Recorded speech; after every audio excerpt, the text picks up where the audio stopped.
Okay, sekali lagi selamat datang diucapkan kepada semua juri dan juga peserta pada pagi ini.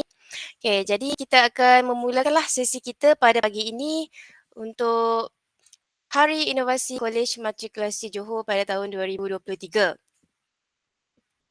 Bismillahirrahmanirrahim. Assalamualaikum dan salam sejahtera. Saya Nurul Fitria binti Muhammad Zaidi selaku moderator saluran 2 mengucapkan selamat datang kepada para juri, para peserta dan para penonton ke Hai KMJ 2023. Untuk pengetahuan semua, Hari Inovasi Kolej Matrikulasi Johor ataupun singkatannya Hai KMJ adalah kali ketiga diadakan secara atas talian selari dengan tema kita pada kali ini iaitu pembelajaran bermakna meneraju kejayaan masa hadapan. Buat julung kalinya, Hai KMJ pada kali ini dibuka kepada pensyarah, guru dan pelajar matrikulasi Zon Selatan, Kolej Vocational, Politeknik, Tingkatan 6 dan juga sekolah rendah dan sekolah menengah. Terdapat 35 penyertaan inovasi baharu, 15 inovasi penambahbaikan dan 5 KIK daripada para pensyarah dan guru. Manakala 221 penyertaan adalah daripada para pelajar yang menyertai Hai KMJ pada kali ini. Bagi sesi yang pertama, terdapat 5 wakil peserta yang akan membentangkan hasil inovasi masing-masing. Pertandingan ini akan dinilai oleh juri jemputan yang diketuai oleh Dr. Asmawati binti Muhammad Ali dari Kolej Matrikulasi Pahang. Manakala untuk saluran 2, juri kita pada pagi ini ialah Puan Khalifah Mastura binti Khalid dari Kolej Matrikulasi Kejuruteraan Kedah dan Encik Ahmad Adnan bin Muhammad Syukri dari SK Sungai Tiang, Gerik, Perak. Selamat datang diucapkan kepada kedua-dua juri kita pada pagi ini. Okay, terima kasih. Terima kasih. Assalamualaikum semua. Waalaikumsalam. Sebelum kita memulakan, suka saya untuk membaca sedikit biodata juri jemputan kita pada hari ini. Diperkenalkan juri yang pertama, Puan Khalifah Masura binti Khalid yang merupakan juri saringan akhir inovasi penambahbaikan. Beliau berasal dari Pulau Pinang. Mempunyai kelayakan akademik dalam Master of Education TESOL. Antara kelayakan profesional beliau ialah Google for Education Certified Innovator, Microsoft Certified Innovator dan juga Task Force dan penceramah latihan Master Kelas KIK bahagian pendidikan guru Malaysia. Untuk pengalaman bekerja, beliau merupakan pensyarah cemerlang dalam bahasa Inggeris dan sekarang sedang berkhidmat di Kolej Matrikulasi Kejuruteraan Kedah. Seterusnya, saya perkenalkan juri kedua kita iaitu Encik Ahmad Adnan bin Muhammad Syukri yang juga merupakan juri saringan akhir inovasi penambahbaikan. Beliau berasal dari Ipoh, Perak dan mempunyai kelayakan akademik dalam ijazah sarjana pendidikan biologi, pendidikan STEM dari UPSI. Dan sekarang ini, Encik Ahmad Adnan sedang melanjutkan pelajaran di USM dalam Ijazah Doktor Falsafah Pendidikan Sains Penyelidikan STEM tahun akhir. Antara kelayakan profesional Encik Adnan adalah juri pelbagai pertandingan inovasi dan STEM antarabangsa, kebangsaan, peringkat negeri, daerah dan juga zon. Beliau juga merupakan inovator kit cabaran Fateh, kit DIY telur masin, kit DIY kombucha dan macam-macam lagi. Sekian saja pengenalan untuk juri kita pada pagi ini.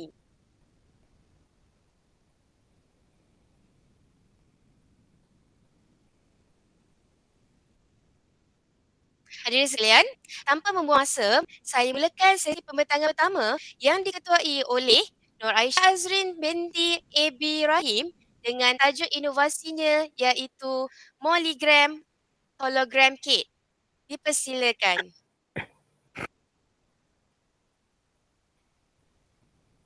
Kod kumpulan ialah B1003.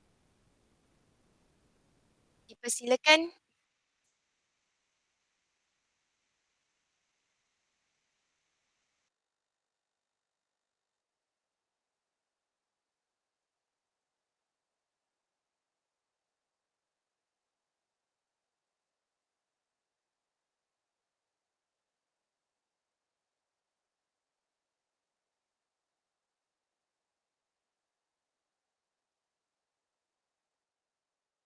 Kami dari kumpulan Brains Park College Matrikulasi Johor membawakan Molygram Hologram Kit. Berdasarkan spesifikasi kurikulum kimia 1 bahagian matrikulasi, para pelajar dikehendaki untuk menerangkan valence shell electron pair repulsion atau VESPR. Setelah itu, pelajar hendaklah berkebolehan melukis bentuk asas molekul, menyatakan kumpulan elektron, seterusnya melukis bentuk geometri molekul. Bagi setiap bentuk geometri yang dilukis, pelajar perlulah mengetahui sudut ikatan atau bond angle. Walau bagaimanapun, berdasarkan pemerhatian di dalam kelas, 76.9% pelajar tidak dapat menentukan bentuk geometri berdasarkan teori VESPR. Tinjauan laporan kerja calon bagi kertas PSPM1 SK015 menunjukkan 50% calon gagal meramalkan bentuk geometri dengan betul, manakala 95% calon gagal menyatakan kumpulan elektron dengan betul bagi kertas PSPM DK014 bagi sesi 2022-2023. Menyedari permasalahan yang timbul, kami bersepakat menghasilkan satu inovasi yang dinamakan sebagai Molygram Hologram Kit agar kit ini dapat meningkatkan pencapaian pelajar bagi menentukan geometri sesuatu molekul berdasarkan teori valence shell electron pair repulsion atau VESPR dan dapat meningkatkan kefahaman pelajar dalam menyatakan kumpulan elektron bagi atom pusat sesuatu molekul secara tepat. Molygram ialah satu bahan bantu mengajar berbentuk hologram. Berdasarkan carian di ejen carian Google dan juga tinjauan di App Store serta Google Play Store, idea menghasilkan suatu kit fizikal hologram bagi melihat bentuk molekul dengan lebih jelas ini ialah idea baharu dan belum pernah dihasilkan di Malaysia khasnya. Pembelajaran menggunakan Molygram Hologram Kit menggabungkan kaedah hands-on serta menyuntik elemen IR 4.0 dengan melaksanakan hologram. Penghasilan kit ini juga menggunakan bahan kit semula membuatkan ia lebih mesra alam. Berikut merupakan binaan Molygram Hologram Kit kami. Terdapat manual penggunaan pada kit tersebut. Pengguna hanya perlu mengimbas QR Code yang diberikan bagi memilih video holografik yang ingin dilihat. Seterusnya, telefon bimbit diletakkan di tempat yang dihaskan dan paparan video holografik dapat dilihat daripada sisi yang ditunjukkan di dalam gambar. Sebelum penggunaan Molygram, pensyarah terpaksa menggunakan set geometri molekul yang mahal membuatkan pelajar tidak dapat membeli set ini bagi melaksanakan ulang kaji kendiri. Saiz atom yang sedia ada juga kecil, serta set ini tidak merangkumi semua bentuk geometri molekul seperti kehendak spesifikasi kurikulum bahagian matrikulasi. Selain itu, jenis atom yang sedia ada di dalam set ini juga terhad. Inovasi ini dijalankan terhadap 14 orang pelajar kumpulan kawalan iaitu pembelajaran secara konvensional dan 13 orang pelajar kumpulan sasaran dengan menggunakan Molygram Hologram Kit. Kedua-dua kumpulan ini diberikan ujian pra bagi menentukan geometri molekul berdasarkan teori VESPR. Kumpulan kawalan terus diberikan pendedahan menentukan geometri molekul secara konvensional iaitu menggunakan set geometri molekul di pasaran maupun chalk and talk. Manakala kumpulan sasaran telah diberikan pendedahan bagaimana menentukan geometri sesuatu molekul dengan menggunakan Molygram Hologram Kit. Setelah itu, kedua-dua kumpulan diberikan satu ujian pos dan satu sesi temu bual bagi menguji keberkesanan inovasi. Berikut merupakan bukti penggunaan Mollygram Hologram Kit ketika sesi pembelajaran di dalam kelas. Dapatan yang diperolehi daripada ujian pra dan ujian pos menunjukkan bentuk molekul berdasarkan teori Vesper bagi kedua-dua kumpulan kawalan maupun kumpulan sasaran. Namun, kumpulan sasaran menunjukkan peningkatan sebanyak 41.6% berbanding hanya 9.2% bagi kumpulan kawalan. Dapatan daripada ujian pra dan ujian pos juga menunjukkan penurunan peratus bilangan pelajar kumpulan kawalan dan kumpulan sasaran dalam menentukan kumpulan bagi atom pusat sesuatu molekul dengan tepat. Kumpulan kawalan menunjukkan penurunan sebanyak 28.6%, manakala kumpulan sasaran menunjukkan penurunan sebanyak 100%. Berikut merupakan maklum balas pelajar terhadap penggunaan Mollygram Hologram Kit daripada temu bual yang dijalankan. Antara maklum balas yang memberangsangkan adalah pelajar lebih nampak gambaran yang lagi jelas setiap bentuk molekul yang saya belajar dan jelas sangat beza sudut tu, pastu bonding terminal atom dengan central atom jelas nampak. Penghasilan Mollygram Hologram Kit ini juga memberikan impak luar jangka iaitu penjimatan sebanyak 93.75% kos pembelian set geometri di pasaran.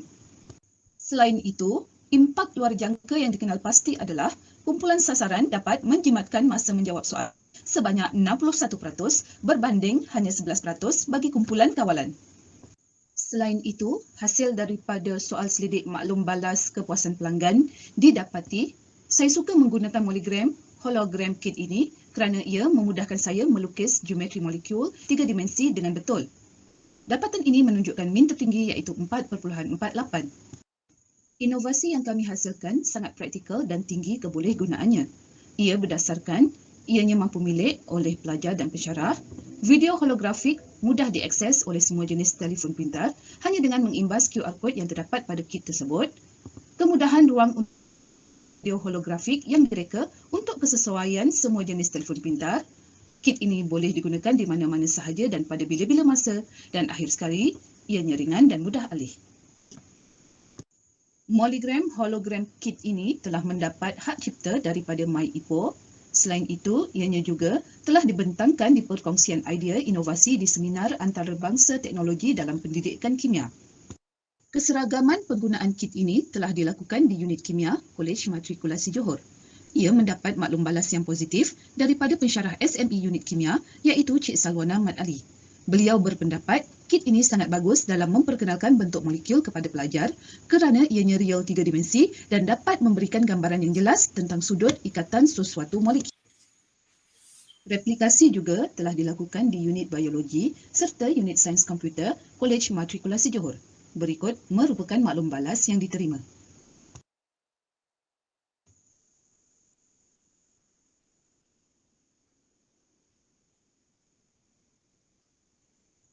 Akhir sekali, Mollygram Hologram Kit ini telah menerima beberapa pengiktirafan. Antaranya daripada pihak Pejabat Pendidikan Daerah Tangkak, Anugerah Peringkat Perak dalam Malaysia Invention and Innovation Expo, serta Anugerah Peringkat Perak di Pertandingan Inovasi Pengajaran dan Pembelajaran Anjuran UMT.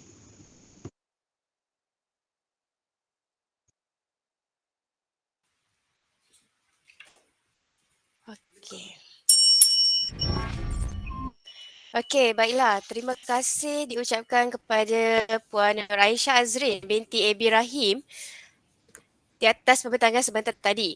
Sekarang kita buka untuk sesi soal jawab. Dijemput Puan Khalifah Mastura untuk memberikan sedikit komen atau maklum balas bagi pembentangan sebentar tadi. Okey, baik. Terima kasih Miss Moderator. Saya panggil Miss lah kan, comel ya. Okey, baik. Tahniah kepada pembentang tadi, well versed, jelas penerangan dalam poster penjelas saya dah tengok semalam.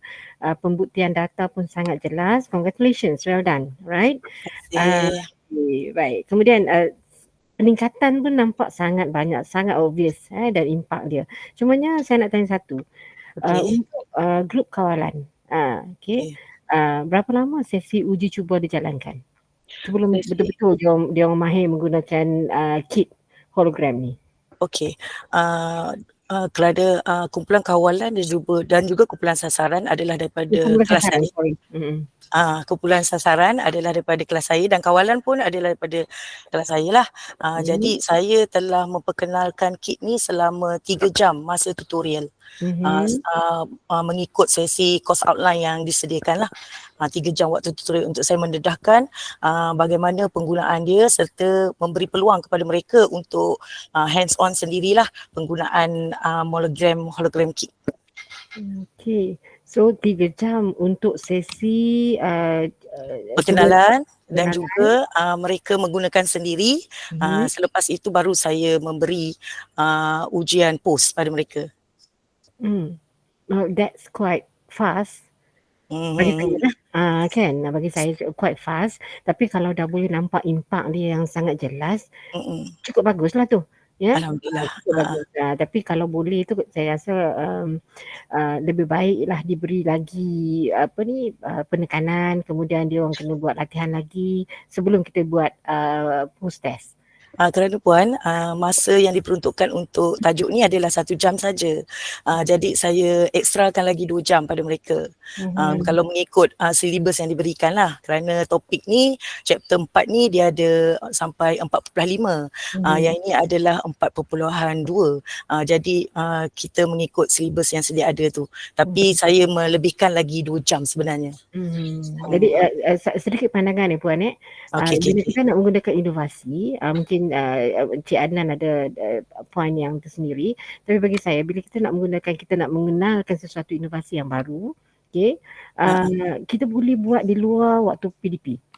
Saya pun buat di luar lah yang 2 jam tu. Waktu PDP so that kita dapat nampak keberkesanan dia yang lebih baik. Begitu. Boleh puan. Alright, Terima kasih dengan pandangan tu. Baik, terima kasih diucapkan. Okey. Boleh saya teruskan? Okey, saya sekarang menjemput Encik Ahmad Adnan untuk memberikan sedikit komen bagi kumpulan pembentang yang pertama ni. Okey, Assalamualaikum.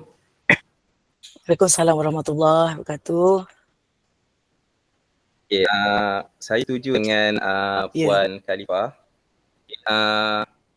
Apa yang saya nak sedikit mengganggu untuk kajian yang dijalankan ni. Saya nak tanya apa reka bentuk kajian yang dilaksanakan ni? Reka bentuk kajian maksud metodologi lah kan? Betul. Research design. Yes. Maksudnya kami membuat secara dua eksperimental, kuantitatif dan kualitatif sekali lah. Dua-dua bentuk kajian tu. Okey, baik. Kalau untuk pembinaan produk yang pertama kajian pembangunan.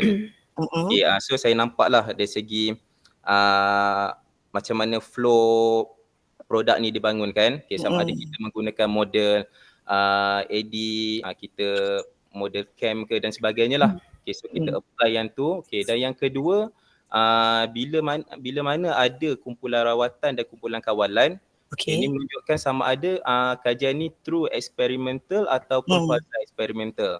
Jadi kat sini saya nampak more to quasi experimental lah. Sebab menggunakan kumpulan sedia ada, betul? Ya, betul-betul. Jadi pada saya jumlah masa 3 jam tu memang tak cukup untuk kita laksanakan eksperimen ni lah. Kalau boleh lepas ni kita panjangkan lagi masa, at least dalam macam Puan Khalifah kata, gunakan di luar waktu kelas. At the same time kita guna dalam waktu kelas dan juga kita panjangkan masa di luar lah. Boleh. Lebih baik 4 minggu ke atas lah. Maksudnya kita cuba terus menerus lah. Sebab kalau ikutkan 6 minggu tu minimum tau. 4 ke 6 minggu tu jumlah waktu minimum sebenarnya untuk kajian eksperimen lah. Itu cadangan saya untuk selepas ni. Dan ada satu lagi yang saya nampak kurang sikit kat sini. Dari segi keputusan tu, kalau kita tengok pada kertas report yang dihantar ni, kita tengok pelajar ke-3 dan pelajar ke-9 ni, berlaku di awal, markah di awal dan markah 3 selepas dan 9. berlaku penurunan. Ini untuk kumpulan kawalan ke? Ya betul, kumpulan kawalan. Okey. Berlaku penurunan. Jadi kenapa berlaku penurunan tu? Itu berdasarkan markah skor pencapaian lah. Cumanya dekat situ berlaku penurunan, kami tak temu bual pula kumpulan kawalan ni. Nanti kami akan tengok balik dia punya kertas ujian dan kami akan kena pasti di mana dia punya markah yang menyebabkan dia menurun daripada yang sebelumnya. Okey, baik. Yang untuk yang kedua lah. Soalan yang kedua. Okey. Bila ujian pra ni diberikan kepada kedua-dua kumpulan ni, adakah berlaku secara serentak ataupun macam mana? Dia berlaku di waktu kelas tutorial saya lah. Dia berlaku pada minggu yang sama tetapi bukan dalam waktu yang serentak. Dua-dua sekali lah. Dia dalam minggu yang sama saja. Di waktu yang diberikan pada saya, waktu tutorial saya lah saya buat ujian tersebut. Okey, maksudnya sebelum bagi ujian pra tu dah diajar terlebih dahulu ataupun memang kosong dia punya pengetahuan dia? Untuk ujian pra tu saya dah ajar dah. Oh, dah ajar dulu. Ya. Okay. Lagipun mereka dah mengikuti kuliah sebelum kita berikan tutorial. Okey, baik. Okey, itu saja soalan saya. Terima kasih. Ya, terima kasih. Okey, moderator saya nak mencah sikit sebab tadi it is a bit questionable. Kalau sesiapa yang dah biasa dengan inovasi dalam tempoh, sebab tu yang point saya tadi mula-mula adalah duration masa untuk uji cuba.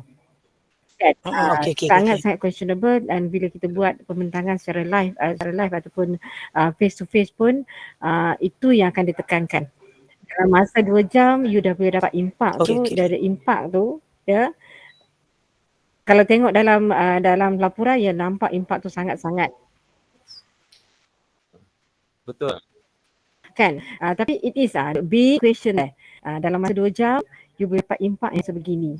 Tapi kalau yalah sebab saya kami memperkenalkan kami punya kit ni dalam masa 2 jam pembelajaran yang extra kan. Cumanya sebelum tu pelajar ni sebenarnya dah lama sebenarnya dia diperkenalkan dengan tajuk tersebut melalui kuliah, melalui kuliah kelas masing-masing lah.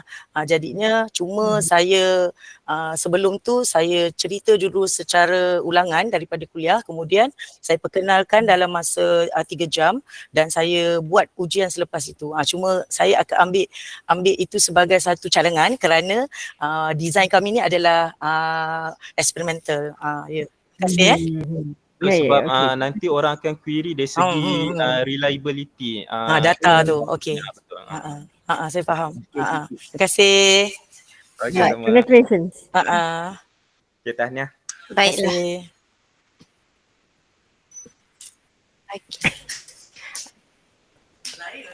Okey, baiklah. Terima kasih di atas komen dan maklum balas yang telah diberikan oleh Pak Juri sebentar tadi.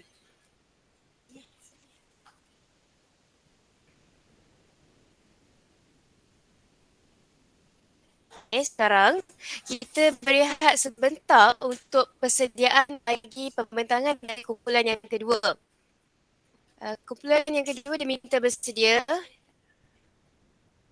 Kuan Lim Wee Chen dah berada.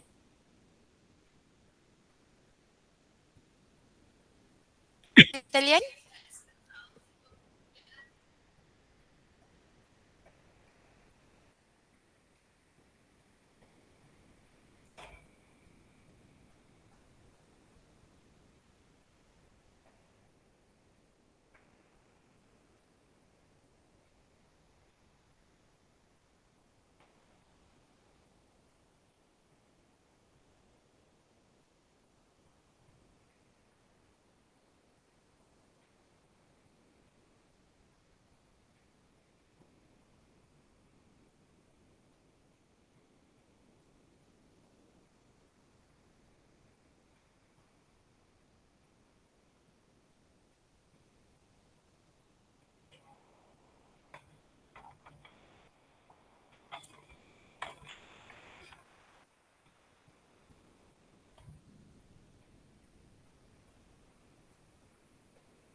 Sekejap, try. Sekejap.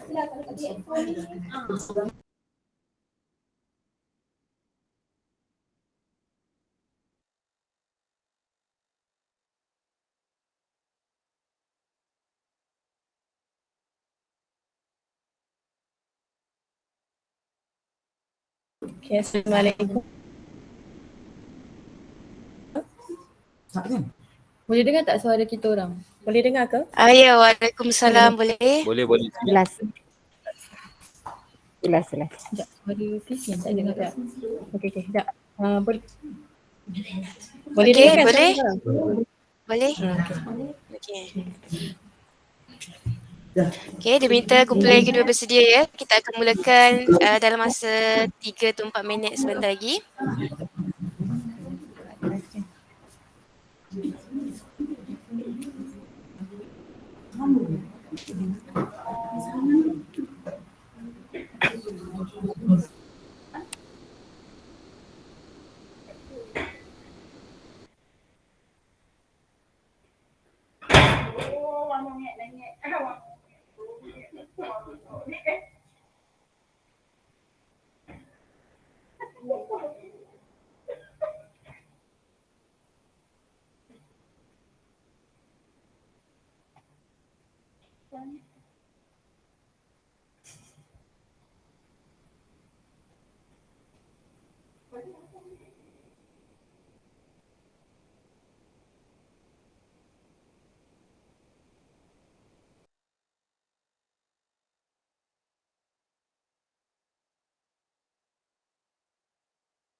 Okey, Puan Mastura dan Cik Adenan, boleh kita teruskan?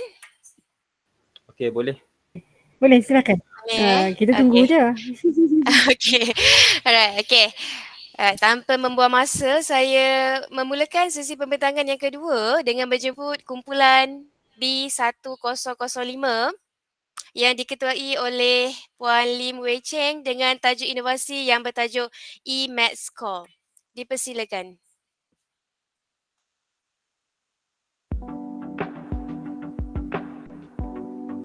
Kumpulan Aspira diterajui oleh Lim Hui Cheng, Nurul Dasila Mat Daud, Sarah Afifah Muhammad Ghazali, Nur Afika Ismail dan Sarah Ilya Huzair.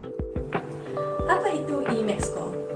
Inovasi e-Maths Core merupakan satu sistem semakan markah bagi ujian penilaian sumatif dan penilaian berterusan. Inovasi ini dibangunkan dengan aplikasi Google Data Studio dan Google Sheet. Inovasi e-Maths Core ini juga membolehkan pensyarah, pelajar dan ibu bapa menyemak dan memantau prestasi pelajar dengan lebih sistematik dan fleksibel. Inovasi kami mempunyai dua objektif.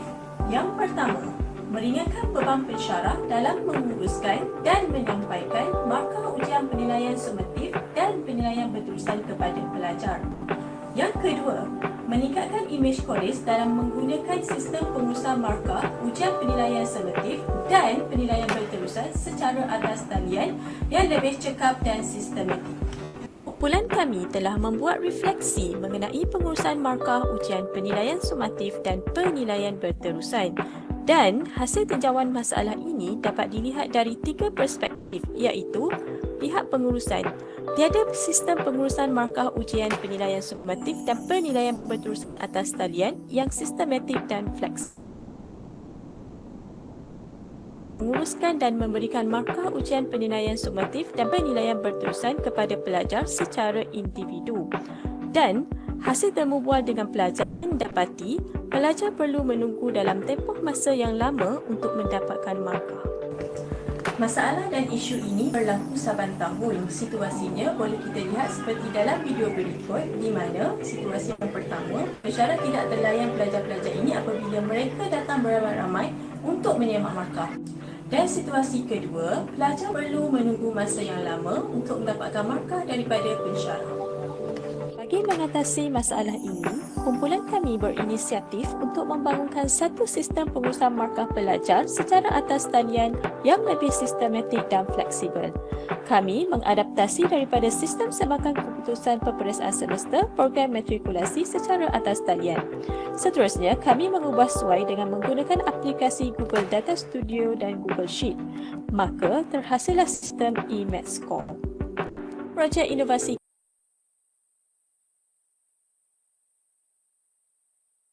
ke awal, mereka bentuk dashboard e-Maths Score dengan aplikasi Google Data Studio dan memuat naik data ujian penilaian summatif dan penilaian berterusan pelajar ke dalam Google Sheet. Fasa kedua ialah fasa uji cuba. Kami menjalankan uji cuba dan membuat penambahbaikan prototipe sehingga menghasilkan sistem e-Maths Score 1.0. Dan seterusnya, fasa implementasi sistem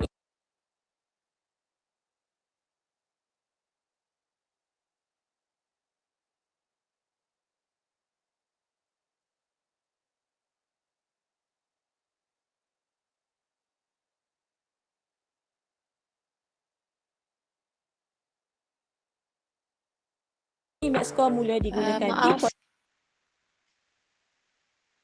Terdapat sedikit gangguan internet.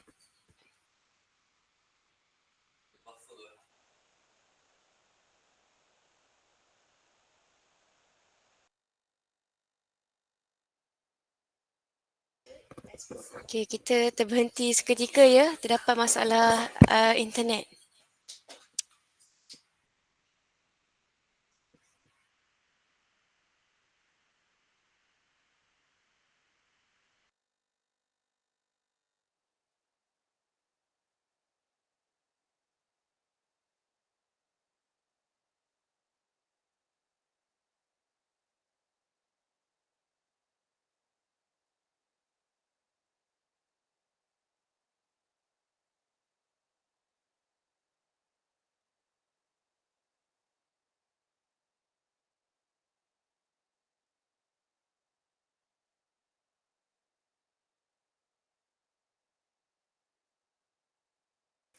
Okey, kita akan sambung semula video yang terhenti. pada semester 1 sesi 2022-2023. Berikut merupakan cara penggunaan sistem e-Maths Score iaitu langkah pertama, pensyarah memberi pautan atau kod QR kepada pelajar. Langkah kedua, pelajar perlu mengimbas kod QR atau menekan pautan yang diberi dan kemudian memasukkan nombor metrik untuk mengakses markah.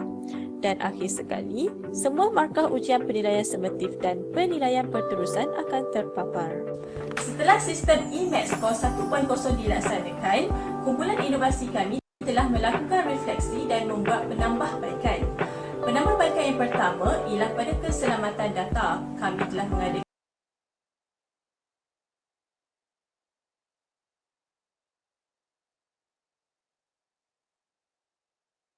dua jenis kata laluan iaitu kata laluan untuk mengakses sistem dan kata laluan ahli peribadi untuk mengakses markah.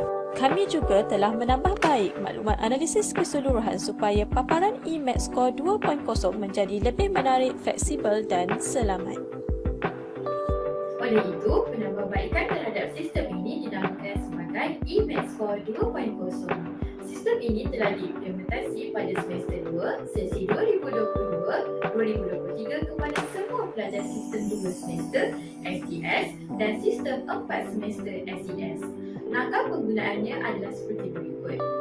Langkah pertama, imbas kod QR atau klik pada pautan yang diberi. Langkah kedua, lapisan keselamatan pertama. Langkah ketiga, pilih jurusan masing-masing. Dan langkah keempat, lapisan keselamatan kedua. Hasil dapatan daripada soal sidik pelajar, majoriti bersetuju bahawa aplikasi ini mudah digunakan, mudah dicapai, menjimatkan masa, menarik dan berkonsepkan all-in-one di mana pengguna akan mendapat segala maklumat markah dengan cepat dan tepat. Manakala maklum balas daripada pensyarah pula jelas menunjukkan e-Maths Score telah berjaya meringankan beban pensyarah dalam menguruskan markah UPS dan PB pelajar. Testimoni pengguna secara terbuka turut direkod dalam rakaman video seperti berikut. e-Maths Score adalah mudah, senang, all in one place. Saya rasa image score ni dia flexible time. Mana pun kita boleh check. Saya rasa image score adalah satu sistem yang mesra student. Penggunaan image score berjaya memberi impak yang positif. Perbandingan ini dinilai dari segi penggunaan masa, kos, produktiviti, kebolehgunaan dan kepuasan pengguna. Sistem image score mempunyai signifikan yang tinggi dengan memberi impak kepada umum merentasi sempadan perkhidmatan pendidikan seperti peningkatan kesedaran diri pelajar untuk menghadapi PSPM, pemantauan bersama pensyarah dan ibu bapa, pengurusan markah secara digital yang lebih efisien dan juga meningkatkan image college, serta kecekapan kualiti organisasi pendidikan akan menghasilkan keluaran matrikulasi yang berkualiti. Inovasi image score telah berjaya disebar luas dan diguna pakai sepenuhnya di Kolej Matrikulasi Johor. Inovasi ini juga telah mendapat anugerah platinum dalam pertandingan High KMJ 2022 dan anugerah emas dalam MIPC 2023. Inovasi kami juga telah didaftarkan dengan Perbadanan Harta Intelek Malaysia (MyIPO). Inovasi image score ini adalah berpotensi untuk digunakan untuk subjek lain dan disebar luas kepada kolej matrikulasi lain di seluruh Malaysia. Ternyata image score berjaya meningkatkan kecekapan, kebolehcapaian dan ketulusan dalam menyemak markah ujian penilaian summatif dan penilaian berterusan. Penggunaan sistem image score juga telah meningkatkan motivasi dan memberi kesedaran kepada pelajar dalam menghadapi peperiksaan semester program matrikulasi. Sekian sahaja pembentakan daripada kumpulan kami. Terima kasih.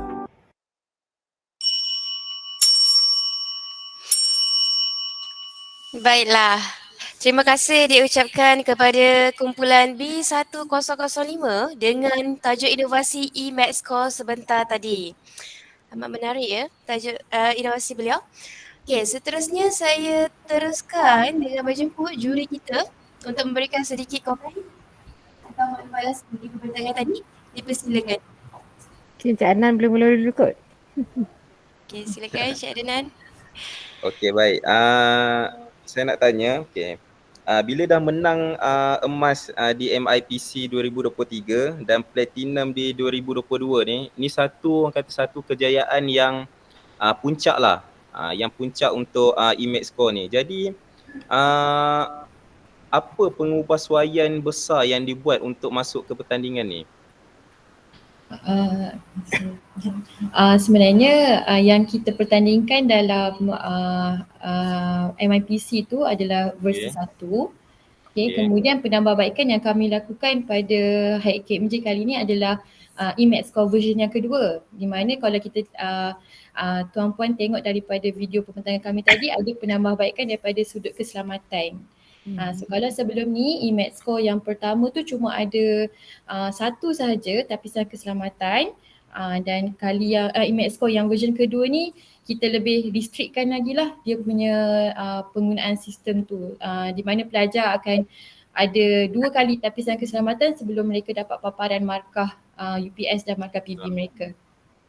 Okey, baik. Soalan yang kedua, ambil masa berapa lama untuk pelajar tunggu markah nak diupdate dalam sistem berbanding dengan sistem sedia ada?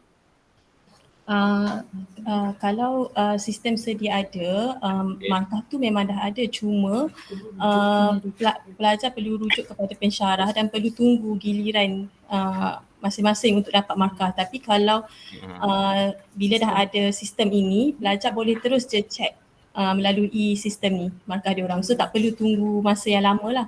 Tak perlu nak set appointment dengan pensyarah. Okay. Okey, faham. Okey, terima kasih. Okey. Saya pun nak bertanya soalan yang sama sebenarnya. That is my main point lah. Apa objektif dia sebenarnya tadi? Objektif yang disasarkan adalah objektif terangkan balik tak? Okey, objektif kita untuk meringankan beban pensyarah lah. Okey, yang utamanya sebab kita kalau boleh nak mengoptimumkan masa PDP tu hanya tujuan PDP saja. Jadi kalau sebelum ni pelajar akan mungkin dia akan ganggu dalam 10 minit masa PDP kita, masa dekat matrik ni semua sedia maklum kita cuma ada 50 ke 55 minit saja. Jadi bila kita ada terganggu dengan soalan-soalan mengenai markah ni, dia akan kacau kita punya waktu PDP lah. Jadi kat situ kita tak dapat mengoptimumkan kita punya penyampaian PDP dan konten subjek tu dengan lebih berfokus lah. Okey, baik. Terima kasih atas jawapan. Tapi selalunya kita ada masa konsultasi kan? Okey, jadi masa konsultasi itulah kita gunakan untuk kita layan student outside the class kan. Dari kelas kita masuk untuk mengajar. Okey, satu. Macam konsultasi tu kalau boleh khaskan untuk pelajar bertanya soalan yang berkaitan dengan silibus. Jadi dapat kurangkanlah masa maksudnya boleh optimalkan masa tu untuk betul-betul fokus pada PDP. Jadi untuk yang cek semakan markah ni di luar waktu kelas dan juga di luar waktu konsultasi lah. Okay. That's a good point. Di luar waktu kelas dan di luar waktu konsultasi. Okay, fine. Jadi bila kita balik pada objektif tadi, sebab bila kita membentang kertas pendidikan, kita bentang inovasi, kita bentang KIQ pun, objektif is the main point. Jadi kita akan fokus pada objektif. Okay. Jadi tak mahu tarik pada yang tadi. Jadi lesskan beban pensyarah, kurangkan beban pensyarah. Okay, kita tengok secara factual. Kalau tadi perempuan cakap akan mengurangkan beban pensyarah, tidakkah dia akan menjadi lebih terbeban apabila dia flow dia sama, dia marking, dia moderate, kemudian dia akan isi markah. Kan, secara manual ataupun dia terus upload dalam Google Sheet. Kan, itu prosedur biasa. Bukan untuk semua orang adalah prosedur biasa. Tetapi bila tadi sebut mengurangkan masa pensyarah, bebanan pada pensyarah, kan. Jadi bagi saya, persepsi saya itu kita melihat pada menambah kerja pensyarah. But don't get me wrong, this is a very good innovation. Cumanya kita kena betulkan pada objektif. Okay. Innovation sangat cantik. Kamu pun kita tengok kan. Cuma bentuk kepada objektif, sebab bila kita always refer pada objektif dan sasaran. Kan? Jadi maknanya markah akan kurang pada situlah, tidak mencapai objektif. Boleh ke kalau saya nak menambah sikit? Ya, sila. Moderator okey ke? Okey. Ya, okey. Okey, mengenai beban pensyarah tu yang menjadi kita punya objektif utama, memang objektif utama kita adalah untuk mengoptimalkan masa PDP pensyarah, dan sekiranya isu bebanan pensyarah tu dalam mengendalikan IMAX score ni, dia sebenarnya yang sedia ada sekarang, markah-markah yang sedia ada pensyarah sememangnya akan masuk ke dalam Google Drive. Jadi kita cuma ambil saja bahan yang dah sememangnya pensyarah tu wajib masukkan. Kemudian dia sebenarnya sistem ni dia lebih organize kan, dia lebih jadikan pengendalian markah UPS ni lebih teratur dan sistematik lah. Macam tu sebenarnya. Dia kalau dari segi pensyarah untuk mengendalikan IMAX score ni, kami rasa tak banyak sebab memang kita semua melakukan benda tu, cuma kita kumpulan just kami ni linkkan data sheet tu kepada data studio itu sahaja. Saya faham. Saya faham itu. Kemudian tadi penekanan ni adalah kepada justify the objective. Macam saya sebut tadi, innovation ni sangat bagus. Kan? Dan student boleh access, which is very is awesome lah. Kan? Direct to awesome, tak payah nak tunggu semua tu. Kita faham. Membetulkan sedikit pada objektif. Terima kasih. Terima kasih.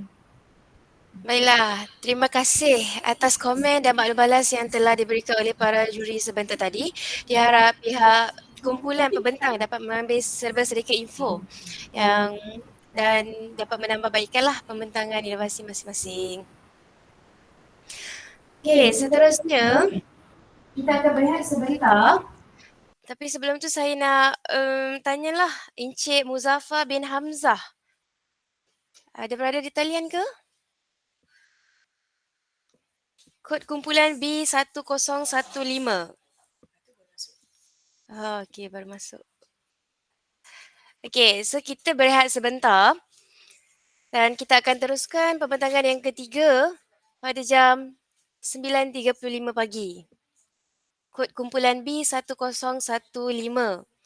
Diminta Encik Muhammad Muzaffar bin Hamzah untuk bersedia.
Baiklah, boleh saya tahu Encik Muzaffar bin Hamzah dah ada di talian ke?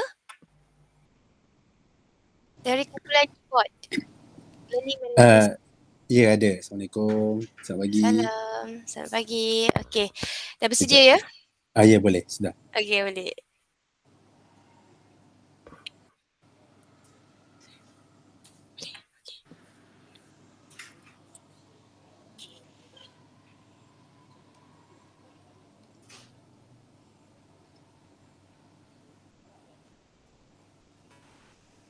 Okey, baiklah. Saya mulakan pembentangan yang ketiga dengan menjemput kumpulan B1015 yang diketuai oleh Encik Muhammad Muzaffar bin Hamzah dengan tajuk inovasi yang bertajuk e-board Learning Management System. Dipersilakan. Have you ever dreamed of having your own apps? Or have you ever thought of managing your learning management system? eBoard might be the one that you are looking for. This presentation includes introduction, problem statement, solution, impacts, and commercialization. Our team consists of talented individuals from 3 different institutions. Mana membuatnya? Mana batu nota saya tu?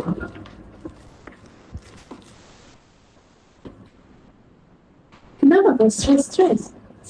Saya membuat revision Bani, tapi video sama nota assignment semua dah jumpa. Nah, kenapa kau nak guna e-board? Apa itu e-board? E-board ni semua bahan ada. Kau mau tengok video, tengok nota, game pun ada. Tempat hantar assignment pun ada. Pada kalau mau cari apa di sana. Oh, ya kak. Kalau begini tak payah susah-susah print nota. Mau tengok video balik pensyarah mengajar pun senang.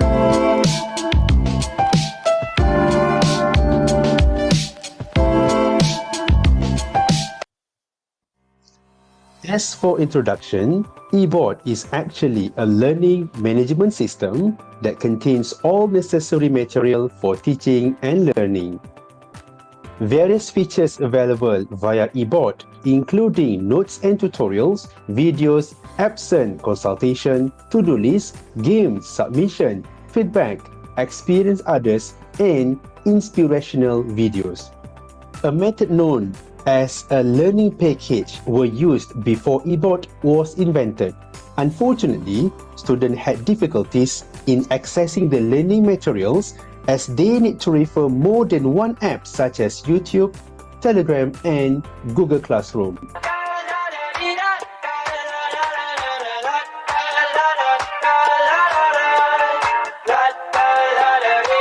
I got my head out the sunroof, I'm blasting our favorite tunes. I only got one thing on my mind. You got me stuck on the thought of you. You're making me feel brand new. You're more than a sunshine in my eyes. You got those pretty eyes in your head, you know it. You got me dancing in my bed, so let me show it. You are exactly what I want, kinda cool and kinda not. Wanna give myself to you. Yeah, we're driving down the freeway at night. I only got one thing in the back of my mind. I'm feeling like this might be my time to shine with you, with you, with you. I got my head out the sunroof, I'm blasting our favorite tunes. I only got one thing on my mind. eBoard is absolutely the app that students are looking for, as it offers a comprehensive solution to stay organized, engaged, and productive all in one convenient platform. In order to design our product, we use mobile app development cycle, which includes planning, design, development, testing, deployment, and maintenance. eBoard will definitely give instant impacts to its users. Highly positive impacts such as easy access, immediate updates, cost and time savings will make your eBoard's experience become more meaningful. I am pretty sure that you might be wondering how eBoard differs compared to other apps. Novelty of these powerful apps including user-friendly interface, drag and drop functionality, and replicability.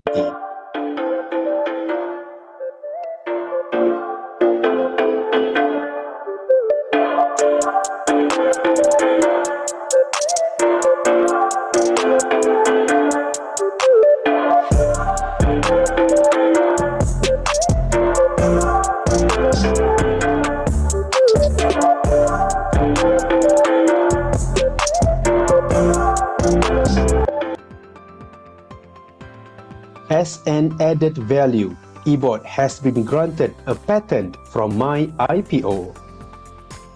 In order to commercialize these powerful apps, we have implemented several strategies that will help us to reach wider users and generate revenue. eBoard also available on Glide Store. As of today, eBoard has been copied by more than 700 users around the world. Just scan the QR code to access the template. We also promote eBoard through social media and website to make sure wider audience can be reached, which therefore can give them a new learning experience. As of today, eBoard has been disseminated and implemented at 3 different institutions, including Kolej Matrikulasi Labuan, Kolej Matrikulasi Negeri Sembilan, and SMK Pernu Melaka.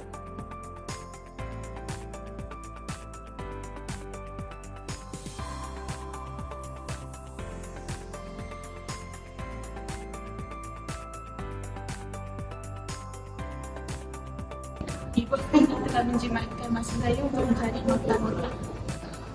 Saya suka dengan aplikasi eBoard kerana dia memudahkan saya untuk melampirkan bukti ketidakhadiran saya kepada pensyarah. eBoard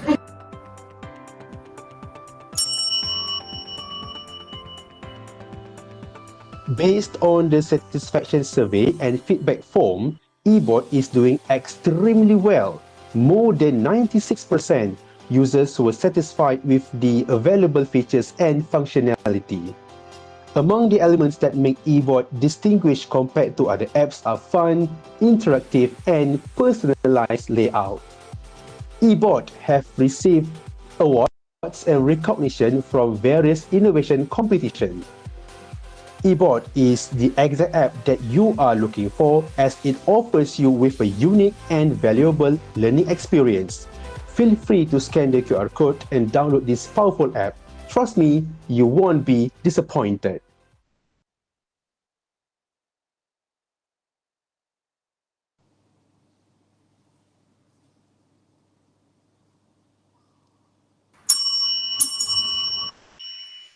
Baiklah, terima kasih diucapkan kepada kumpulan pembentang B1015 dengan tajuk Inovasi eBoard Learning Management System. Sekarang saya buka ruang untuk para juri menanyakan soalan kepada pembentang. Dipersilakan. Okey. Sebelum tu tahniah kepada kumpulan eBoard 2.0. Okey, soalan saya, dalam fasa analisis keperluan ni terdapat cabaran dalam mengakses bahan pembelajaran dan komunikasi antara pelajar dan pensyarah. Okey, apa boleh terangkan tak apa cabaran tersebut, sedangkan bahan pembelajaran ni student boleh dapat hanya di hujung jari je. Dan juga komunikasi antara pelajar dan pensyarah ni boleh dilaksanakan menerusi WhatsApp dan Telegram dan sebagainya. Jadi apa cabaran utama yang menyebabkan eBoard ni perlu dibina? Okey, itu saja. Bismillahirrahmanirrahim. Assalamualaikum. Cabaran utama yang membuatkan eBoard ini dibina adalah apabila pelajar ni dia perlu akses lebih daripada satu online platform untuk mendapatkan bahan-bahan PDP. So sebagai contoh antaranya melalui Google Classroom, even di grup Telegram, di WhatsApp. Kalau kita hantar bahan di situ, so untuk pelajar mencari semula, it will be a little bit difficult dan ambil masa untuk pelajar dapat bahan-bahan tersebut. Melalui eBoard, kita boleh create satu platform yang merangkumi all-in-one. Di situlah pelajar boleh dapatkan bahan, boleh submit assignment juga, even dia akan attach kepada Google Classroom juga. Dan juga bukan setakat only seorang pensyarah sahaja, eBoard juga boleh digunakan oleh pensyarah subjek lain juga. Berarti pelajar ni untuk akses bahan tersebut dia kena melalui eBoard dan juga semuanya ada di situ di platform yang sangat disusun rapi dan organize. Okey, baik. Seterusnya okey. Matrikulasi sebelum ni memang belum ada lagi ke sistem e-learning? Okey. Itu soalan saya tanya. Okey, baik. Sistem e-learning di perangkat matrikulasi saya berpendapat ia lebih kepada merujuk kepada matrikulasi itu sendiri dan juga tiada spesifik platform untuk matrikulasi. So sebagai contoh, kalau pensyarah tu dia ada nak menggunakan e-learning punya sistem, maka adalah. So kalau tiadalah macam tu. Dan kalau ada pun ia lebih kepada online platform yang sedia ada seperti Google Classroom, grup Telegram, grup WhatsApp dan sebagainya. So melalui eBoard, setiap pensyarah ini ia mampu untuk menghasilkan apps dia sendiri dan ia mampu untuk mengorganize dan personalize apps itu sendiri mengikut kemahuan dia. Begitu. Okey, faham. Maksudnya jadi e-board ni sebagai template lah Ya, untuk betul. okey, so tu yang dia disebar luaskan di peringkat sekolah juga. Ya, betul. Setakat ni sudah ada 3 institusi, Kolej Matrikulasi Labuan, Kolej Matrikulasi Negeri Sembilan dan juga SMK Pernu sebagai satu platform lah untuk pelajar akses bahan tersebut. Dan sesuai dengan kita punya pendidikan masa hadapan lah yang memang ke arah digitalization. Okey, baik. Terima kasih. Sama-sama. Okay, Cik Muzaffar. Alright. Ya, saya Puan. Dua soalan. Okay, soalan yang pertama. Okay, tadi Cik Muzaffar ada sebut untuk upload bahan, untuk assess semua tu. Adakah telah dijalankan training ataupun penyeragaman melalui sesi latihan kepada pensyarah-pensyarah di Kolej Matrikulasi Labuan dan tadi Cik Muzaffar daripada mana? Labuan Saya daripada Negeri Sembilan. Okey, Negeri Sembilan dan juga Labuan. Saya nampak Labuan banyak tadi kan? Ya, betul. Di sekolah. Jadi adakah telah diadakan sesi training macam mana dia orang nak upload bahan walaupun ada template kan? Ataupun adakah dia orang macam tu je? Boleh je upload without any modules ke? Oh, okey, baik. Pengguna e-board akan mengupload bahan di Google Drive yang disediakan dan Google Drive yang disediakan tu memang kami dah warnakan dia sebagai yang untuk pensyarah upload, pengguna upload adalah yang di-highlightkan dengan warna kuning. So daripada situ pensyarah akan maklum dia kena ubah yang highlight warna kuning sahaja. Maksudnya contoh daripada bahan dia yang dia upload kepada drive dia create link tu dia copy paste dekat yang dah highlighted warna kuning saja. So berarti guideline yang kami sediakan tu sepatutnya mudah diikutilah sebab hanya copy paste saja di highlighted ruang tu saja. Okey, baik, faham. Satu cadangan penambahbaikan. Okey, tak semua walaupun sekarang kita di digitalized world kan, tapi masih ada lagi yang merangkak-rangkak. Sebab itulah ramai yang pencen awal. Ya, yeah, betul. Kan? Tak boleh nak keep up with the pace of digital learning world sekarang ni. Jadi, satu cadangan lah ya, cadangan penambahbaikan mungkin dia boleh dijadikan ke e-board 3.0 untuk next pertandingan sebab ini relate dengan soalan saya akan datang satu lagi. Alright, mungkin boleh disediakan digital module untuk membantu pengguna-pengguna yang kurang mahir, even for the student as well and the teachers and lecturers. Jadi dia orang boleh refer to the digital module untuk upload bahan, untuk make a betterment of the perkongsian lah. Itu cadangan. Baik, terima kasih Puan. Kalau sahabat saya di Labuan, Cik Hilman mungkin boleh top up sikit mengenai penyebar luasan ni sebab ada dimaklumkan tu sebenarnya. Okay, Assalamualaikum. Untuk penyeragaman ni, actually kami memang ada untuk membuat sebagai KIK project lah. Tetapi kalau daripada soalan Puan tadi, ada tak training? Untuk setakat ni, saya lebih kepada prefer untuk ajar secara personal. Maksudnya, kalau diorang betul-betul nak buat yang memang betul-betul personalized dan saya akan ajar diorang untuk buat benda tu so that bila dah ramai yang tahu dan diorang kan boleh ajar kepada kawan-kawan yang lain lah. Sebab setakat ni tak ada lagi lah training secara besar-besaran. Tetapi mungkin selepas ni mungkin boleh dibuat lah sebab kami bercadang untuk membuat KIK project. Ya, bila kita buat KIK project tu ada pengalaman, ada kesilapan kan. Jadi itu bukan topik lah. Alright, jadi mungkin sekarang ni tak ada lagi yang bertanya kan.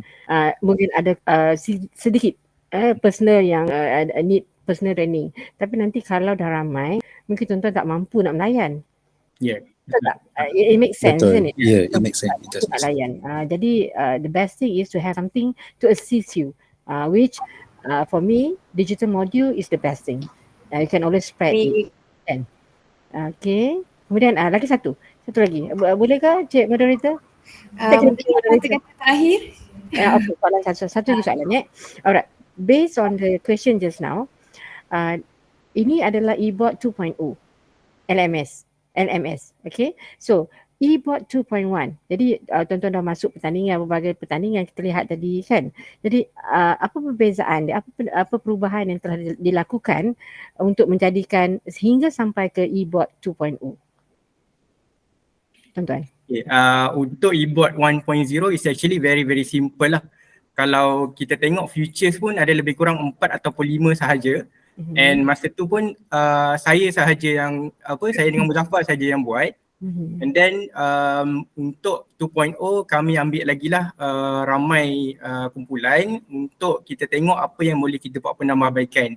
So daripada sini, first kali daripada segi home dengan interface, dengan features, kita tambah lagi banyak lah. So kita ada berbagai-bagai, contohnya macam kita letak videos, kita letak inspirational videos, kita boleh book consultation, and kita boleh ubah kita punya features tu tanpa melalui aplikasi Glide. Maksudnya daripada apps tu kita boleh ubah dia punya resources dekat situ.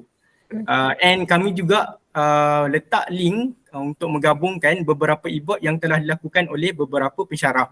So maksudnya daripada eBot kami ni boleh pergi kepada eBot subjek yang lain. Kalau 1.0 memang tak adalah features tu. Untuk features 2.0 yang paling besar adalah kami connect kan ataupun kami letak link supaya pensyarah pelajar dia boleh tengok subjek yang lain. And then kita juga baru dapat IPO, and then kita juga tambah features untuk program kecemerlangan akademik.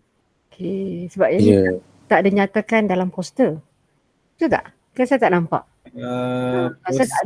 Tidak dinyatakan dalam poster. Jadi this is one of the good point, serious point yang tuan-tuan dan perempuan perlu untuk semua innovators nampakkan, jelaskan apa perubahan dia, sebab itu adalah soalan yang sangat-sangat crucial lah yang akan ditanya judges. Betul. Boleh izinkan saya tambah, kalau untuk eBot 1.0, contoh pelajar tu hanya akses untuk pensyarah A sahaja.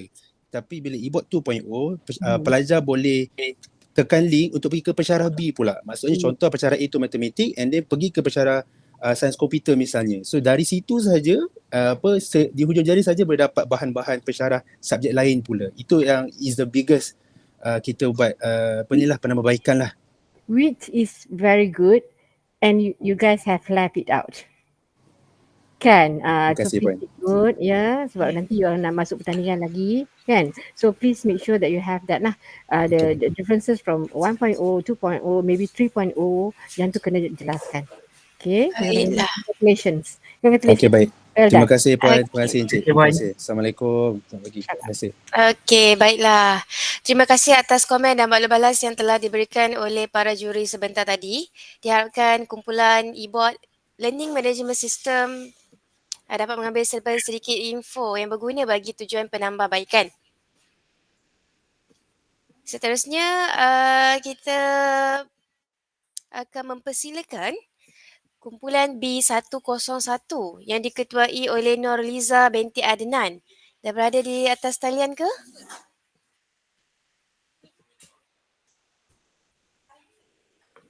Okey, saya beri masa lah kepada kumpulan berikutnya untuk membuat persiapan. Kita berehat sebentar selama 5 minit sebelum kita teruskan untuk pembentangan yang keempat. Baik, terima kasih.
Baiklah, diminta kumpulan seterusnya untuk bersiap sedia. Jadi hadirin dan hadirat sekalian, saya Nurul Balkis binti Abdullah selaku moderator kedua bagi saluran 2 sesi ini meneruskan dengan pemenangan video daripada kumpulan keempat dengan kod kumpulan B1011 yang diketuai oleh Puan Nurliza binti Adnan dengan tajuk inovasi kit iTab. Dipersilakan.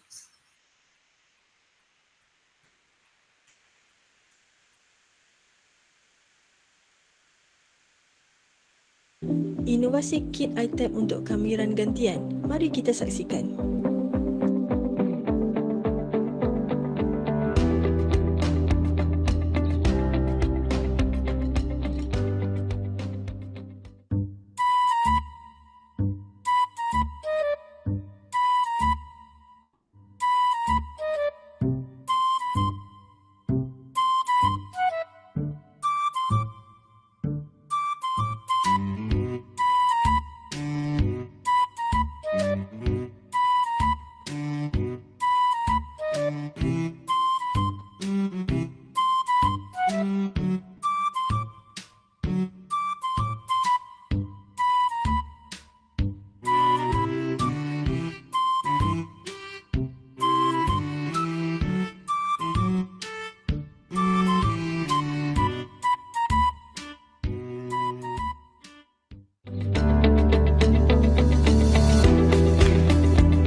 Ini adalah contoh jawapan pelajar dalam menulis penyelesaian kamiran gantian tetapi tidak dapat menulis penyelesaian tersebut dengan baik.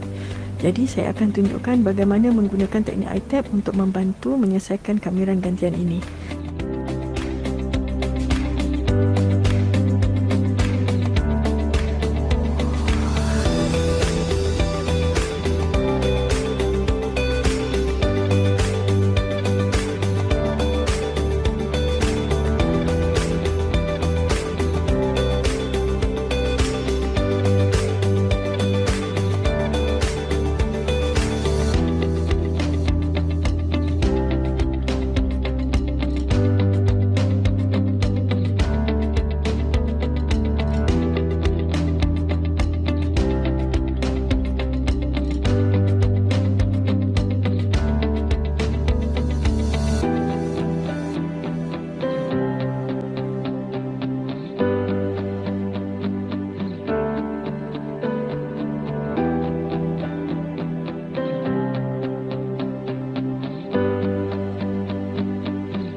inovasi iTab ini adalah satu inovasi yang sangat bagus kerana dia memenuhi 4 ciri-ciri gaya pembelajaran, iaitu visual, pelajar boleh meneliti isi-isi kandungan macam mana nak melakukan kameran dengan baik. Okey, lepas tu pelajar dia boleh men-scan QR code ini untuk mendengar penjelasan melalui video yang disediakan. Okey, lepas tu pelajar boleh membaca isi-isi kandungan kat dalam. Lepas tu pelajar boleh merasa atau sentuh bahan-bahan ini supaya boleh menambahkan lagi kefahaman mereka tentang cara macam mana melakukan kameran. Okay, inovasi ini boleh membantu pelajar-pelajar melakukan kameran gantian dengan lebih sistematik. Pada pendapat saya, kit yang dihasilkan oleh Puan Nurliza Adnan dari College Madu Kelasi Johor, iaitu iTab Integration Table, merupakan satu kit yang dapat membantu pelajar-pelajar lemah khususnya dalam matematik dalam mempelajari tajuk kamiran. Modul ataupun kit yang dihasilkan ini pada pendapat saya dapat menarik minat pelajar untuk terus belajar dari konsep asas sehingga dapat menyelesaikan masalah yang ingin diselesaikan.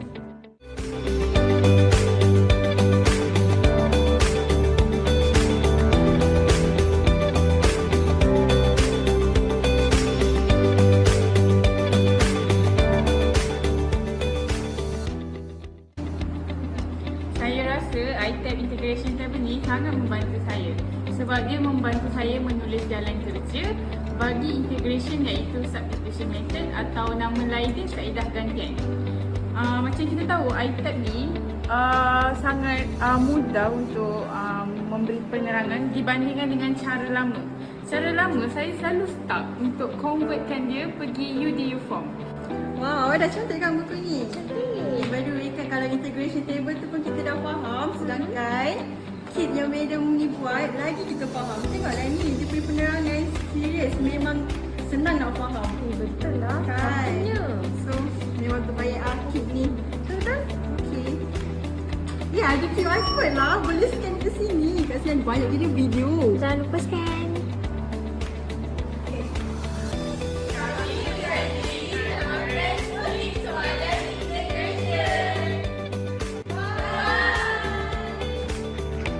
Assalamualaikum. Nama saya Nurul Azliza binti Abdul Rashid. Saya merupakan guru matematik ST di Kolej Tingkatan 6 Petaling Jaya. Berkenaan teknik iTab, ia sebenarnya sangat membantu pelajar dalam menyelesaikan soalan berkaitan kamiran gantian. Dan ini sebenarnya sangat mudah untuk difahami oleh pelajar dan mengaplikasikannya sewaktu menjawab soalan yang berkaitan. Akhir kata, kit dan teknik iTab ini berjaya mencapai objektifnya. Sekian, terima kasih.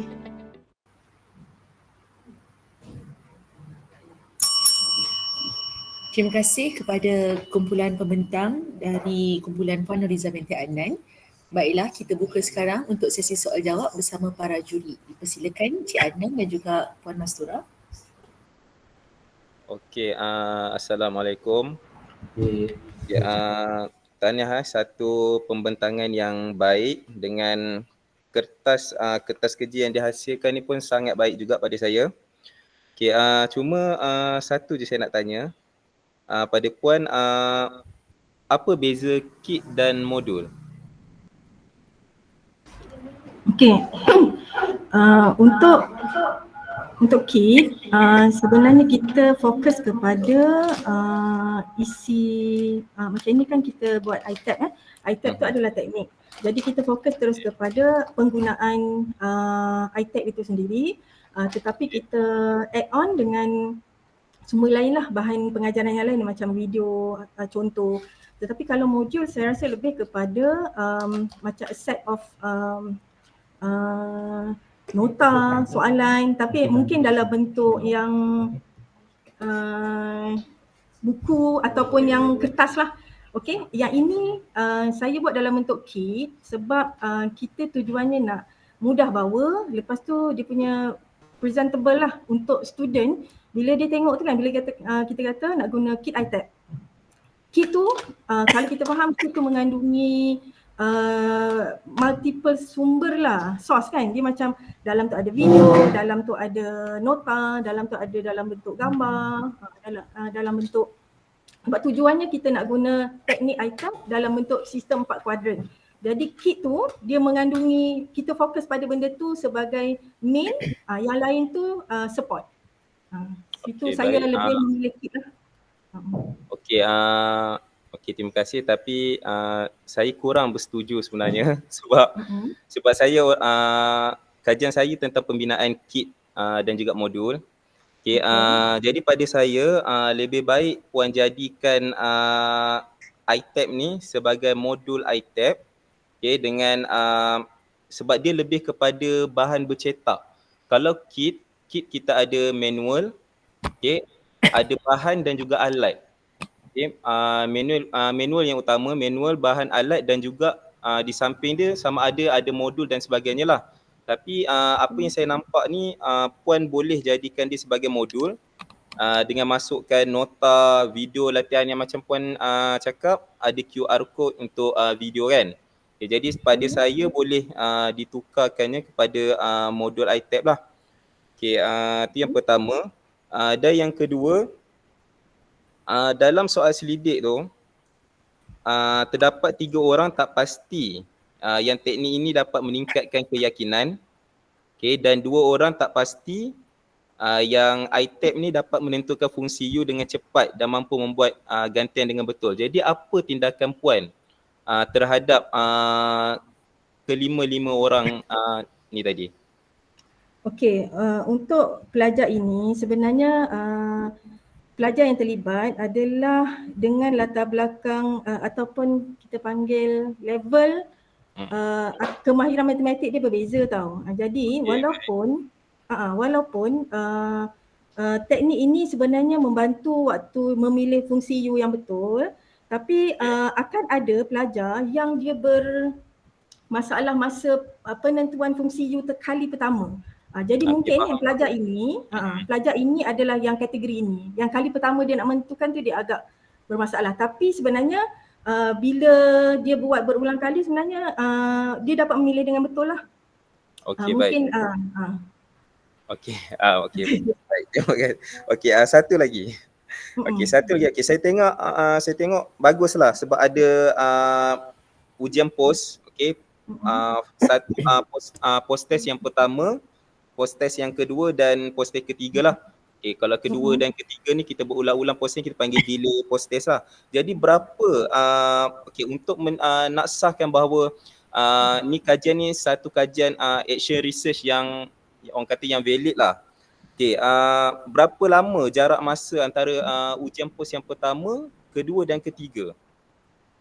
Okey, kalau action research untuk ini sebenarnya tujuan kalau kita buat post test, pre-test, kita nak tengok sebenarnya perubahan lah, yang berlaku dalam kalangan pelajar itu sendiri. Jadi sebenarnya kalau pelaksanaan ini kita laksanakan dalam masa 2 minggu, itu paling biasanya yang pre-test tu biasanya kita memang buat sebelum kita memperkenalkan, so kita nak tengok kan. Kemudian kita beri masa dia menguasai apa semua. Lepas tu kita test kali pertama. Okey, kemudian kita masih beri masa sebab pelaksanaan post test tu kita tak akan bagi soalan yang sama. Kita akan bagi level yang berbeza. So sepatutnya kalau level yang ketiga tu biasanya untuk test yang ketiga tu biasanya kita dah bagi yang lebih aras dia lebih tinggi sikit. Fungsi yang agak complicated sikit. Tetapi sebenarnya berapa masa jarak masa tu puan? Jarak masa tu dalam kita paling kurang kita bagi 2-3 hari lah untuk dia untuk dia ni. Okey, baik, terima kasih. Okey, Puan Noliza, saya ada beberapa soalan. Mungkin sempat lah kot Okey, satu soalan yang pertama adalah dan tahniah objektif dia sangat jelas. Okey, untuk pensyarah dan juga untuk pelajar. Okey, soalan saya, adakah ini teknik ataupun produk? Which is the focus? Teknik ataupun produk? Okey, secara umumnya, secara besar dia adalah produk. Tetapi produk tu, dalam produk tu sebenarnya kita nak highlight teknik. Jadi kita mata-mata produk lah. Kita nak sebab kalau produk sahaja kita punya aim tu adalah, isu kita adalah yang teknik tu. Jadi sebenarnya kalau kita fokus pada teknik pula, dia tak mencukupi. Jadi kita gabunganlah produk dengan teknik tu untuk the whole innovation ni lah tentang produk dan teknik. So dibawa dua-dua. Okay, baik. Okay, good. Okay, satu lagi soalan. Mohon mencela mohon kata-kata akhir sebab grup seterusnya. Ya ke? Tapi tak menjawab soalan lagi ni. Oh ya ke? Okay. Okay, maybe we can go very quick. So far, berapa set yang telah disediakan oleh Puan Nurliza untuk Berapa kit? Berapa set Berapa kit? set? Berapa set kit yang telah disediakan? Okey, yang saya tunjuk dalam video tu adalah untuk pensyarah. Saya ada 5 atau 6 lagi set untuk yang kita distribute kepada pelajar waktu kelas. Alright, satu lagi. Apa kebaikan yang menggunakan iTab secara mawujud dibandingkan dengan digitalize? Sebab sekarang ni zaman digital. Okey, kit ini dia untuk kit ini sebenarnya saya gabungkan digital tu sendiri bila kita letak QR code dan bahan tetapi sebenarnya untuk pelajar yang ini target kita pelajar lemah tanpa latar belakang matematik tambahan, jadi sebenarnya memang kena face to face bersemuka untuk bila kita nak tekankan penggunaan teknik tu memang bersemuka tu lebih sesuai lah, dia lebih bermakna. Dia macam sebab feedback pelajar tu boleh kita dapat terus. Kalau dia ada soalan dia boleh tanya terus. Jadi sebenarnya kalau tanya untuk kelompok pelajar ini sebenarnya bersemuka tetapi kita lebih baik tetapi kita support dengan bahan digital lah. Okay, baik, faham. Right, congratulations, well done. Thank you. Okey, terima kasih diucapkan kepada Puan Nurliza binti Adnan. Jadi terima kasih atas komen dan maklum balas yang telah diberikan oleh para juri sebentar tadi. Diharap kumpulan pembentang dapat mengambil sedikit info yang berguna bagi tujuan penambahbaikan. Baiklah, kita berehat sebentar, seminit 2 untuk persediaan bagi pembentang yang kelima.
Baiklah, hadirin sekalian, kita teruskan dengan pembentangan video daripada kumpulan terakhir bagi sesi ini yang diketuai oleh Puan Mastura Nur Mastura binti Muhammad Musa, kod kumpulan B1008 dengan tajuk inovasi sesi bot membantu pelajar melakar graf fungsi eksponen dan logaritma.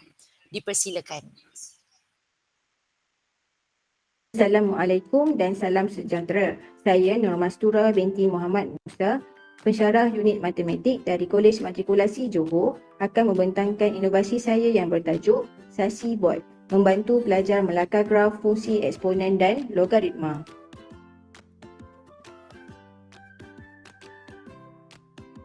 Fungsi eksponen dan logaritma merupakan subtopik bagi topik kelima di dalam silibus matematik matrikulasi SM015 dan AM015. Pada setiap tahun, kebanyakan pelajar akan menghadapi masalah untuk melakar graf ini. Maka dengan itu, kaedah Sasi dicipta untuk memudahkan proses pembelajaran. Sasi adalah 4 langkah mudah dalam melakar graf eksponen dan logaritma. Langkah ini disusun secara lebih teratur menggunakan aplikasi Telegram Bot.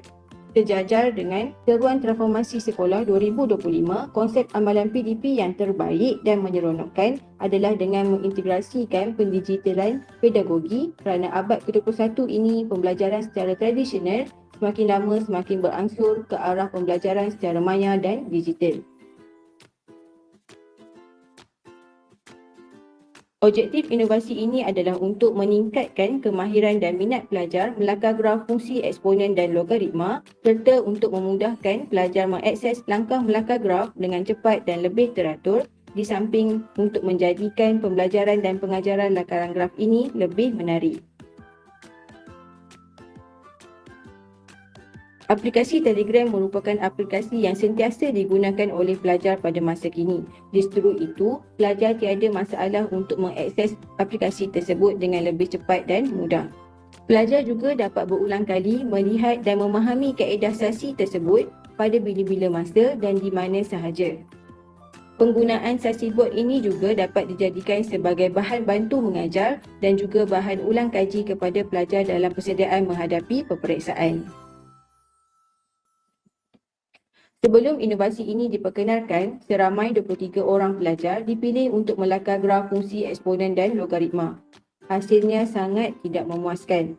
Seperti yang tertera di dalam gambar ini, pelajar tidak mampu melakar graf tersebut dengan sempurna. Maka dengan itu, langkah melakar graf iaitu kaedah Sasi diperkenalkan. Sasi adalah 4 langkah mudah dalam melakar graf di mana S merujuk kepada shape, bentuk asal graf eksponen dan juga logaritma. A merujuk kepada asimptot. S merujuk kepada sketch iaitu lakaran graf. Dan I adalah intercept, nilai pintasan. Pelajar dapat melihat cara penggunaan kaedah Sasi melalui video di dalam Telegram Bot.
Pelajar diberi masa untuk memahami kaedah sasi tersebut dan mengingati langkah-langkah melakar graf tersebut.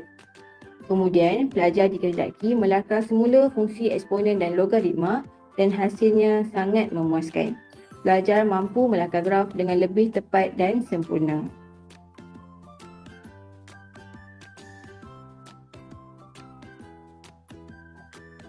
Sesi bot adalah idea dan inovasi yang asli dan merupakan telegram bot pertama yang dicipta untuk memudahkan pelajar belajar melakar graf. Sesi bot ini dapat menjimatkan masa dan kos di mana pelajar dapat muat turun bahan secara percuma dan mengakses bahan dengan pantas dan mudah. Sesi bot juga dapat meningkatkan produktiviti pelajar di mana pelajar lebih berkeyakinan dan mahir melakar graf. Sesi bot juga dapat mendedahkan pelajar kepada pembelajaran abad ke-21 di mana pelajar mampu menjawab soalan dengan cepat dan tepat mengikut kehendak soalan. Ini merupakan hasil dapatan daripada ujian pra dan pos dan juga hasil dapatan daripada soal selidik. Daripada hasil dapatan ini menunjukkan penggunaan sesi bot memberi kesan yang positif kepada para pelajar. Ini merupakan maklum balas yang diterima daripada penggunaan sesi bot. Kebanyakan pengguna memberikan maklum balas yang positif.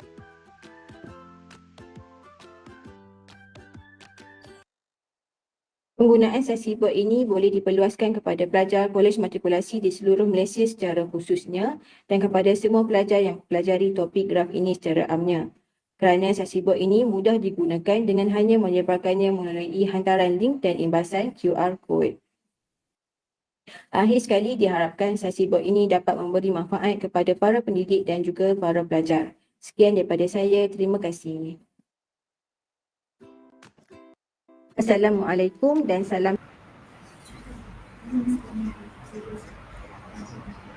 Terima kasih atas pembentangan oleh Puan Mastura binti Muhammad Musa sebentar tadi.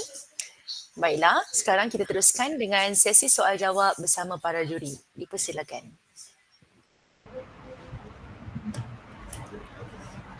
Okey, saya ada Assalamualaikum warahmatullahi wabarakatuh pada Puan Nur Mastura.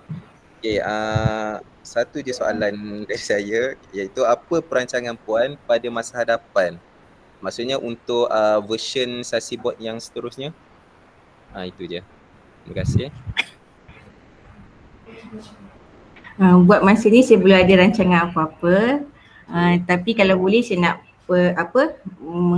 menambah baiklah dari segi gift saya ataupun bot saya tu menambahkan lagi soalan-soalan, menambah baik saya punya video pengajaran saya. Betul. Saya setuju.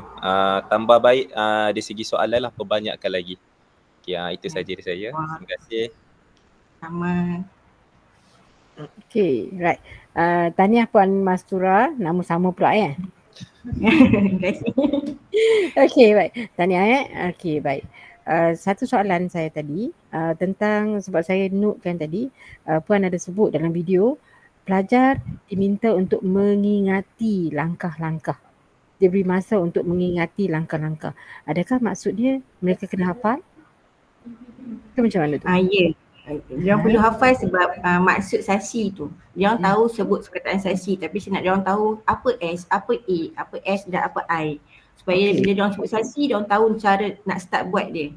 Kalau diorang just hafal perkataan sasi tapi tak faham step-step dia tu pun tak boleh juga. Jadi maknanya sasi ni adalah implementation of the innovation. Bukan coding, bukan coding, bukan konten dalam PDP. Begitu. Dalam PDP dalam PDP? Kalau dalam PDP just mengajar je. Maksudnya cara nak lukis yang betul. Tapi saya nak bagi diorang ada step. Sebab bila student ni kalau dalam melakar graf, diorang tak tahu nak start permulaan tu. Apa perlu buat. Lepas tu pula dia tak tahu apa next stepnya. So maknanya ini adalah teknik lah. Betul? Ya, ni teknik. Sesi is a teknik. Okay, fine. Jadi maknanya kalau diorang kena hafal, maknanya kita forbid them from referring. Mereka tak boleh refer pada modul ke apa benda yang Puan Mastura dah develop. Dia kena hafal. Begitu? Dia hafal untuk maksud saya biar sentiasa berada dalam otak diorang lah. Maksud saya, tapi kalau diorang lupa, diorang boleh refer balik lah kepada Telegram board tu. Okay, baik. Sebab Alright, satu belajar lagi. ni bukan belajar graf sahaja kan, bukan belajar graf eksponen dan log sahaja, graf lain pun ada lagi. Okay, baik. Tadi saya sangat suka bila saya nampak data yang dipresentkan secara kualitatif. Kan? Ya, sebab selalu kadang-kadang kita lupa yang ni, kita selalu presentkan data berbentuk kuantitatif. Kan, ada graf, no graf ni, everything kan. Tapi feedback atau makluman last daripada pengguna. Alright, kita punya responden semua tu, bila puan paparkan tu, which is very good. Ya, kita masukkan dalam poster dan juri akan nampak very clear cut. Kita snapshot daripada Telegram ataupun WhatsApp, masukkan situ. Nobody can change it. Right, which is very good. Congratulations puan. Okay, alright, satu lagi. Kita nampak sini pencapaian puan anugerah platinum High KMJ 2022 tahun lepas. Kan? Daripada situ, daripada tahun lepas, moving to inovasi, moving ke pertandingan 2023, okay, ada perubahan tak yang dijalankan? Perubahan dari segi analisis tu lah. Sebelum ni saya tak ada masukkan dari segi chart tu dan juga dari segi soal sidik. Saya hanya ambil daripada maklum balas pengguna sahaja. Dan juri yang lepas kata saya terlalu bagi pilihan jawapan tu very helpful and not very helpful, macam sikit sangat. Saya nak dari segi analisis yang lebih okey lah. Lepas tu saya buat dari soal sidik, tambahan soal sidik dan juga dari segi chart. Okay, tadi yang cantik tu penambahan on the qualitative data tu. Which is very good. Okay, baik. Itu saja. Terima kasih. Terima kasih semua juri. Terima kasih atas komen dan maklum balas yang telah diberikan oleh para juri sebentar tadi. Diharapkan kumpulan Pemasyura dapat mengambil sedikit info yang berguna bagi tujuan penambahbaikan. Dengan berakhirnya pembentangan dari kumpulan kelima tadi, maka selesailah sesi pembentangan Hari Inovasi KMJ pada sesi pertama ini. Terima kasih atas kerjasama yang diberikan. Dan sesi kedua akan bersambung pada jam 11 pagi. Peringatan kepada juri-juri untuk berada di dalam Google Meet kita semula pada jam 10.55 pagi. Sekian, Assalamualaikum warahmatullahi wabarakatuh. Waalaikumsalam.